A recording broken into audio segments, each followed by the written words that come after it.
Halo semuanya, Assalamualaikum warahmatullahi wabarakatuh. Kenalin, aku Jessie dan hari ini aku ditemani oleh dua rekanku. Hai, aku Mita dari Departemen Dakwah. Hai, aku Sofi dari Departemen Dakwah. Gak kerasa ya, kita udah di minggu terakhir Ramadan tahun ini. Ngomong-ngomong, puasa kalian gimana? Lancar kan ya pasti? Ngomongin puasa nih ya, Ramadan kan udah mau selesai. Nah, tapi kalian tahu nggak sih amalan-amalan penting selain puasa dan sholat tarawih di bulan Ramadan? Wah, amalan apa ya kira-kira? Kok penting banget? Nah, saudara muslimku semua, kita kan udah puasa, udah sholat tarawih. Tapi kalian inget gak sih kenapa kita puasa itu harus menahan lapar dan haus? Kalau menurutku sih, biar kita juga merasakan apa yang dirasain sama orang-orang yang nggak bisa makan dan minum seperti kita. Yap, itu juga ada benarnya. Wahai saudaraku semuanya, ingat ya, di luar sana itu masih banyak banget orang-orang yang membutuhkan pertolongan kita. Makanya itu, umat muslim dianjurkan untuk melaksanakan yang namanya zakat. Kayaknya semua udah tahu, zakat itu yang gimana, tapi tentu zakat itu ada keutamaannya loh. Bener, nah kali ini Departemen Dakwah membawakan tema yaitu pentingnya zakat. Biar kita semua tahu, untuk memenuhi rukun Islam yang ketiga, udah pasti kita harus melaksanakannya kan dong. Jadi gini guys, hari ini kita akan ditemenin sang narasumber kita yang keren banget yaitu Mbak Ziva. Hai Mbak Ziva, Assalamualaikum. Waalaikumsalam, halo Jessie, halo Mita. Wah, udah lama ya nggak lihat Mbak Ziva. Mbak Ziva gimana kabarnya? Alhamdulillah baik. Kalau kalian gimana? Alhamdulillah, kita juga baik kok Mbak. Jadi gini Mbak, kan kita hari ini bahas zakat nih ya. Mbak Ziva, tahu nggak sih zakat itu gimana? Jadi pengertian zakat sendiri itu adalah sebuah harta yang wajib dikeluarkan bagi setiap umat muslim. Nah, nanti zakat itu juga ada syarat-syaratnya tersendiri. Pemberiannya juga nggak sembarangan dikasihkan ke orang. Jadi nanti ada beberapa golongan yang berhak menerima zakat. Zakat sendiri itu nanti ada dua penggolongan. Yang pertama zakat harta atau zakat mal, dan yang kedua itu zakat diri atau zakat fitrah. Untuk zakat mal itu nanti tidak ada ketentuan bulan atau hari apa. Yang terpenting nanti untuk zakat mal itu harta yang dikeluarkan dia sudah mencapai 1 tahun. Untuk zakat mal sendiri nanti ada 5 harta yang harus dikeluarkan. Pertama, hewan ternak. Kedua, perhiasan. Seperti nanti yang dimaksud perhiasan di sini itu emas dan perak. Tanaman berarti nanti makanan pokok seperti gandum, beras, dan lain-lain. Kemudian buah-buahan. Untuk buah-buahan itu hanya terkhusus pada kurma dan anggur dan harta dagangan. Jadi nanti setiap orang yang berdagang itu nanti ketika hartanya sudah mencapai 1 tahun itu wajib untuk membayar hartanya tersebut. Kalau zakat fitrah sendiri gimana ya Mbak?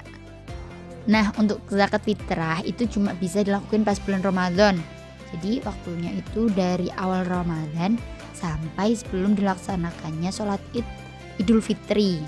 Sedangkan pengertian zakat itu ada 2. Dalam secara bahasa atau lughat itu zakat berarti naik atau tambah. Sedangkan secara syara, zakat adalah nama untuk sebuah harta yang diambil dari harta yang khusus dengan cara dan ditasarrufkan pada suatu golongan tertentu. Sedangkan fitrah itu kan berarti suci.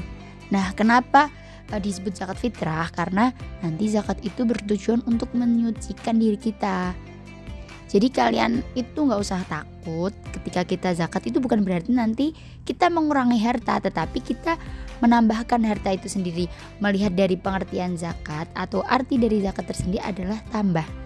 Kita bisa mengibaratkan seperti ini. Ketika kita ngambil 1 cabai, terus kita buka, itu kan di dalamnya ada banyak isi. Terus kita sebar.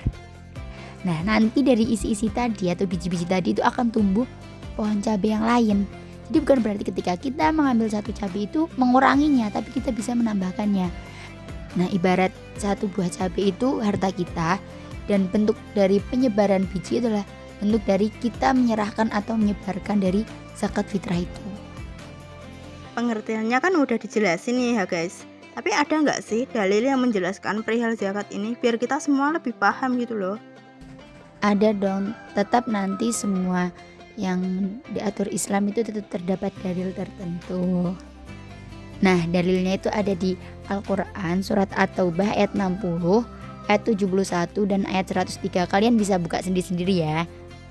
Alhamdulillah, sekarang kita lebih paham sedikit-sedikit soal zakat ya.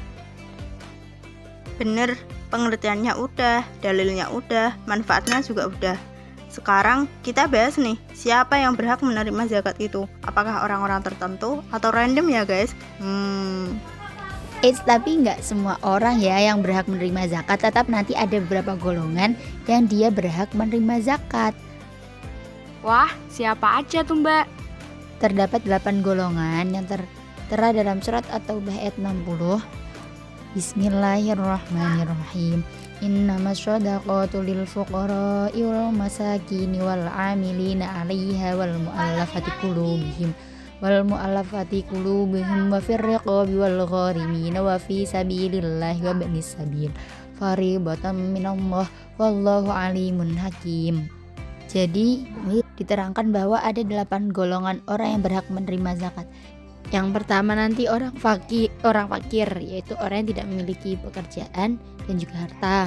Kemudian orang miskin, orang yang memiliki pekerjaan tetapi tidak memiliki harta. Ketiga nanti ada amil itu nanti orang yang mengurusi zakat. Kemudian mu'alaf, berarti orang yang masuk Islam. Lalu ada hamba sahaya, atau kalau zaman sekarang itu nggak ada ya, soalnya hamba sahaya itu penggambaran dari seorang budak. Kemudian ada orang yang berhutang. Nah, orang yang berhutang itu nanti orang yang berhutang demi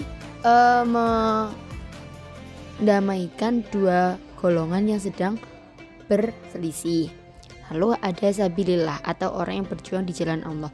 Nanti kadang seorang santri itu juga bisa dimasukkan ke sabilillah. Kemudian ada ibnu sabil atau orang yang sedang melakukan perjalanan. Nah, perjalanan ini nanti tapi bukan perjalanan yang dia bertujuan untuk maksiat. Nah, perjalanan ini nanti perjalanan yang dia itu bertujuan untuk mendekatkan diri kepada Allah atau seorang musafir seperti itu. Wah, ternyata lumayan banyak ya yang berhak menerima zakat itu. Tuh guys, banyak loh orang-orang di luar sana yang berhak buat dapat zakat. Apa nggak rugi kalau kita nggak membayar zakat? Ingat ya, sebagian dari harta kita ada hak untuk mereka. Ya nggak Mbak Ziva? Tapi aku masih penasaran nih, bayar zakat fitrah itu seberapa sih? Kalau zakat fitrah itu nanti bayarnya pakai 2,5 kilo makanan pokoknya tadi. Jadi kalau misalnya berasnya juga tergantung beras yang biasanya kita makan. Semisal makanya biasanya pakai beras super atau beras apa atau nanti beras bako. Nah, itu nanti mengeluarkannya biasanya yang bagus itu sesuai dengan beras yang biasa kita makan.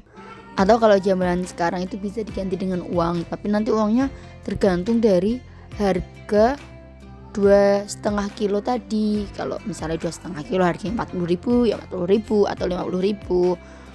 Kalau untuk zakat mal sendiri itu nanti per harta yang dikeluarkan itu nanti ada nisab yang wajib dikeluarkan sendiri-sendiri. Nah, itu perinciannya banyak banget. Allah emang pengertian banget ya, tahu aja kalau hambanya banyak yang remaja jompo. Jadi boleh pakai yang ringan tapi berat pahalanya. Bener nih Mita. Jadi saudaraku semuanya, Allah udah baik banget gitu loh. Jangan disia-siain dong sama yang udah Allah kasih. Kalau kamu emang mampu, jangan ragu buat ngoleksi pahala ya. Alhamdulillah, nggak sia-sia ya kita ngundang Mbak Ziva sebagai narasumber kita. Intonasi bahasanya bagus, penjelasannya mudah ditangkap. Bener nih saudariku Sofi. Terima kasih banyak ya Mbak Ziva udah mau jadi narasumber kita hari ini. Semoga yang udah diterangkan oleh Mbak Ziva kali ini bisa membantu banyak orang yang belum tahu perihal zakat. Iya, sama-sama.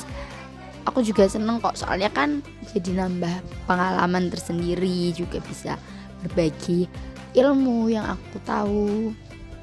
Oke semuanya, udah lama juga kita bahas ini.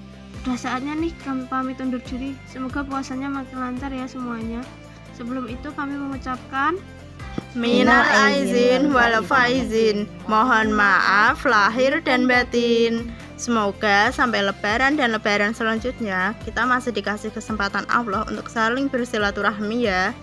Kita tutup podcast hari ini. Wassalamualaikum warahmatullahi wabarakatuh.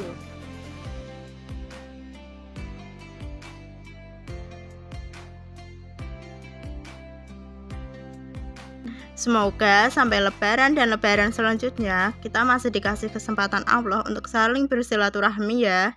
Kita tutup podcast hari ini.